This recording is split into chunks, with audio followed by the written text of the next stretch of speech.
Mohamed Salah's season, and however many seasons more, turned on a contested throw-in. Seconds into the 25th minute of the Champions League final between Liverpool and Real Madrid in Kiev, Marcelo and Jorginho Wijnaldum fought for a ball in Real's half, a metre or two from Zinedine Zidane's no doubt twitching feet. There was dissent on both sides over the last touch, including from Salah, who outstretched both arms in appeal.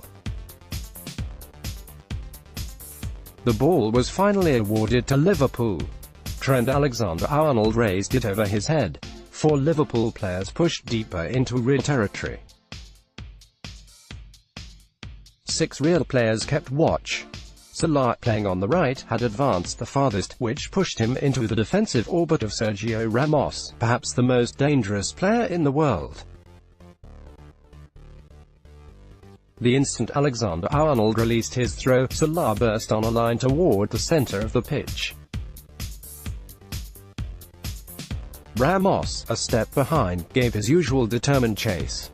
The ball dropped into open space, not far ahead of Salah. By then, Ramos had closed the gap between him and his mark, breathing down Salah's exposed back. Salah, Ramos and the ball came together. The clock read 24:40. Millions of eyes around the world trained on the tiny constellation of timing and fate, the paths of two men about to meet and be made divergent at the same time. After an incomplete touch with his feet, Salah tried to settle the ball with his head. His arms caught in a tangle with Ramos, who stretched his left leg across Salah.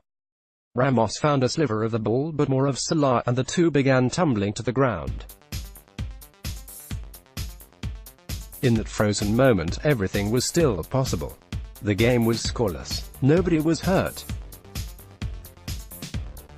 After one of the great goal-scoring campaigns in football history, Salah was still the object of wildest imaginations, a possible winner of the Ballon d'Or.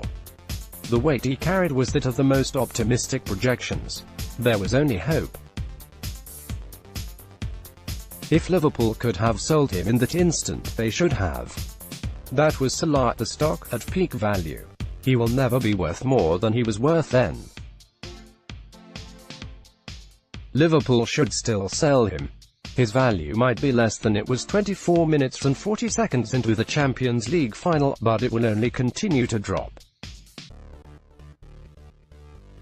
Liverpool should sell Mohamed Salah as soon as they can. Mo Salah's dream season ended in heartbreak when he injured his shoulder in the Champions League final. Via Images, Getty Images. Life can't be paused. Now we know how so much more of Salah's story unfolds. He will sit up stunned on the grass, Ramos climbing to his feet behind him, and realize something is wrong. Play will continue. Salah will fall onto his back, holding his left shoulder. The whistle will finally go. Ramos will stand over Salah, encouraging him to get up. Salah will not. Eventually, he will climb to his feet and try to play on. In the 28th minute, Salah will give chase at the play. He will seem fit. There will be the subtlest betrayal that he is not. When he runs, his left arm will not move as freely as his right. The ball will go out for a Liverpool corner, and Salah will bend over, on the verge of a heartbreaking decision. When the corner is taken, he will stand outside of the box, withdrawn from the play.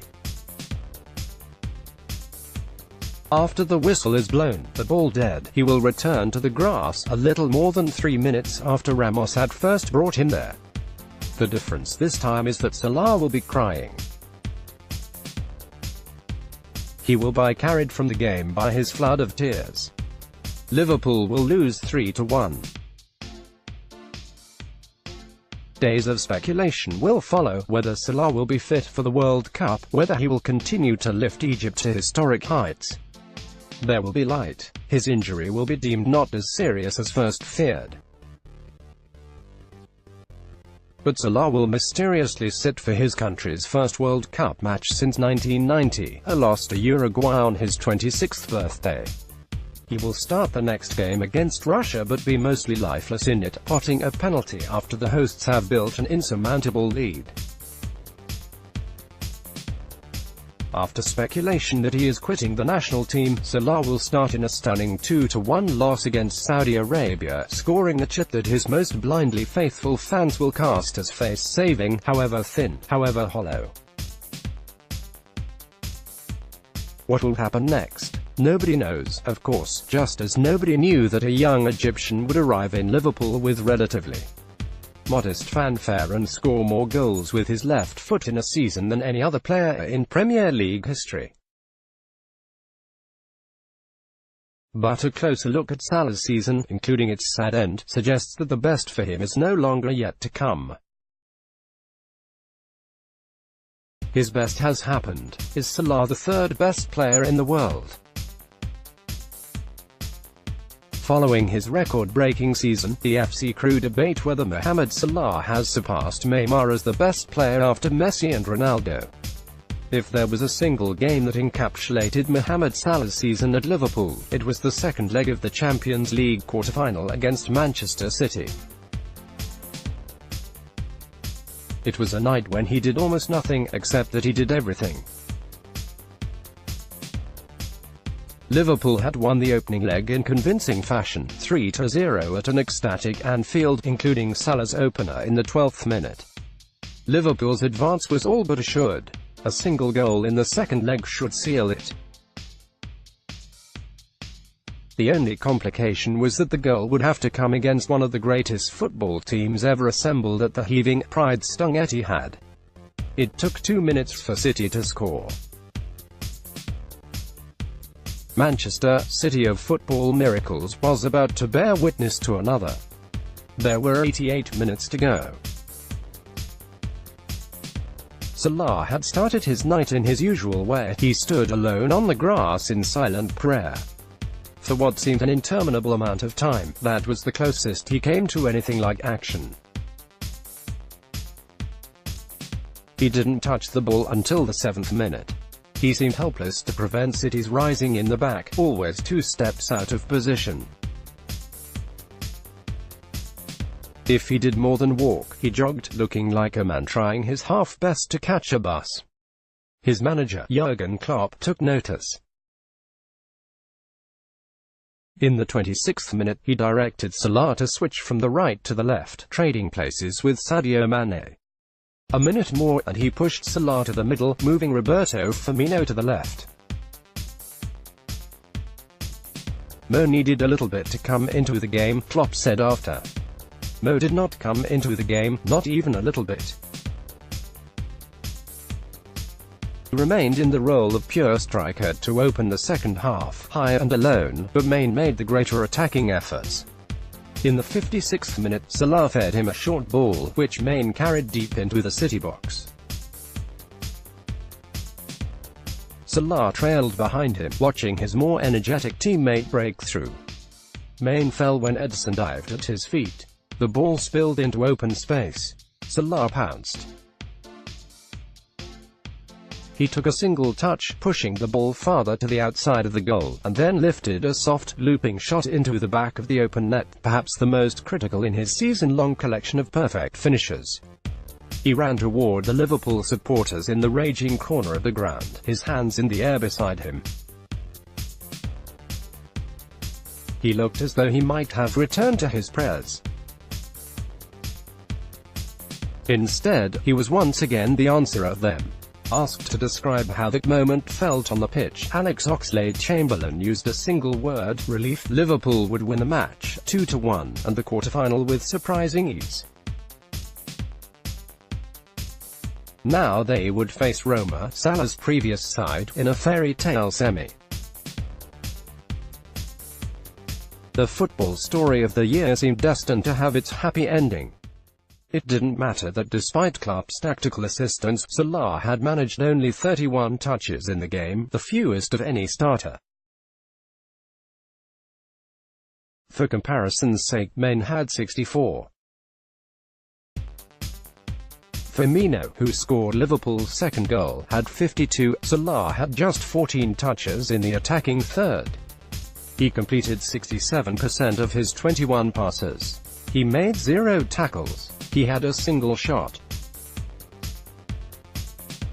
But that single shot had gone in. Football's master opportunist had scored again, and nothing else he did or didn't mattered. Salah was the man who could not miss. Mohamed Salah scored 44 goals this season after arriving at Anfield for a bargain price of £34 million. Lawrence Griffiths, Getty Images. Liverpool acquired Salah from Roma last June in what is now routinely portrayed as a robbery. He was signed for an initial transfer fee of £36.9 million. It does, in hindsight, seem like an incredible stroke of good fortune. Hindsight has its own way of overlooking inconvenient facts. Salah had been a long-term target for Liverpool, well before Klopp's arrival. The Reds had wanted Salah when Jose Mourinho's Chelsea signed him from FC Basel in early 2014, but Liverpool had deemed his then price, an initial £12 million, too steep. Mourinho soon cooled on his new signing. In Chelsea's second-to-last game of the 2013-14 season against Norwich City, Salah was reportedly scolded by his frustrated manager at the half, told to come back the next season if he was ready to be a footballer. It was a question of heart. Salah appeared only 3 more times for Chelsea before he was loaned to Fiorentina a little more than a year after his arrival at Stamford Bridge. Salah left London a failure. He eventually moved to Roma, where he found his scoring touch, pocketing 33 goals in 2 seasons. But he paled in productivity next to Edin Dzeko, who was coming off a 36-goal campaign, and Roma were being watched by UEFA for potential financial fair play violations. Salah had only a season left on his contract, and he had told the club that he wanted to leave for the Premier League to prove himself after his humiliation at Chelsea. "It was in my mind to come and be successful in England," Salah said. Considering that Salah had to be sold, Roma did well to get the price that they did. In fact, when Liverpool owner John Henry had lunch the next day with fellow Bostonian James Bellotta, Roma's owner, Bellotta felt guilty enough to foot the bill. "Did we overpay?" Henry asked Bellotta. "I think we overpaid. Liverpool's bid was a club record. It was also the only offer of its kind that Roma received. When you look at it now, you could say, oh, unbelievable bargain," Bellotta told ESPN ahead of the Champions League semi-final. "I can't tell you that anybody else was calling at that time for Salah at anywhere near the kind of price. There are a lot of teams that have missed out." Salah was not in hiding. He was not playing in the dusty streets of his village in Egypt. He was playing for Chelsea, and for Fiorentina, and for Roma, under the constant watch of football's vast network of visionaries and intellects. Everybody in the game took a look at him, and only one side saw a player worth £36.9 million. That's probably not because everybody in football went dumb.